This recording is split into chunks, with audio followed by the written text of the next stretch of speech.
মোহাম্মদ আজিজুর রহমান বীর উত্তম। মহান মুক্তিযুদ্ধে আহত বীর মুক্তিযোদ্ধাদের সম্মানে ঢাকা সেনানিবাসে আয়োজন করা হয় বিশেষ ইফতার অনুষ্ঠান। এক ছাদের নিচে উপস্থিত হন ৭১-এর সেই বীর সেনারা।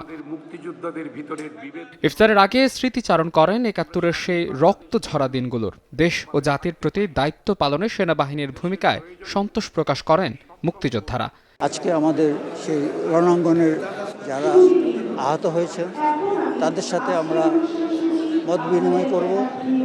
যারা আহত হয়েছে তাদের জন্য আমরা দোয়া করি। সেনাপ্রধানকে ধন্যবাদ জানাচ্ছি এবং সেনাবাহিনীর সকল সদস্যদেরকে ধন্যবাদ জানাই।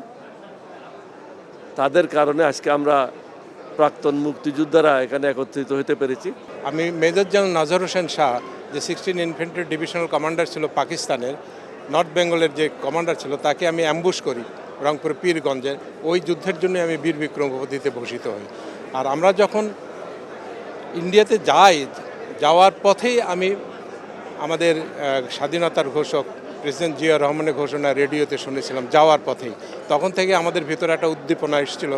নতুন রিন গভীর থেকে পরিষ্কার করে কাপড়কে রাখে নতুনের মতো উজ্জ্বল। নতুন রিন অ্যাডভান্সড পাউডার। অনুষ্ঠানে দেশের অন্তর্বর্তী সরকারের সময় সেনাবাহিনীর পেশাদারিত্ব ও দায়িত্ববোধের গুরুত্ব তুলে ধরেন সেনাপ্রধান।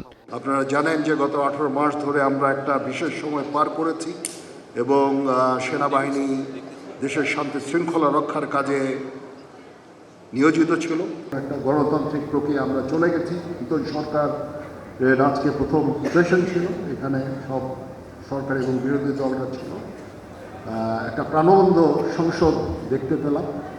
ইনশাআল্লাহ দেশ এবং জাতি এগিয়ে যাবে এই রাজনৈতিক নেতৃবৃন্দের নেতৃত্বে। গণতান্ত্রিক অগ্রযাত্রায় মুক্তিযোদ্ধাদের দেখানো পথেই দেশ এগিয়ে যাবে বলেও আশাবাদ ব্যক্ত করেন সেনাপ্রধান।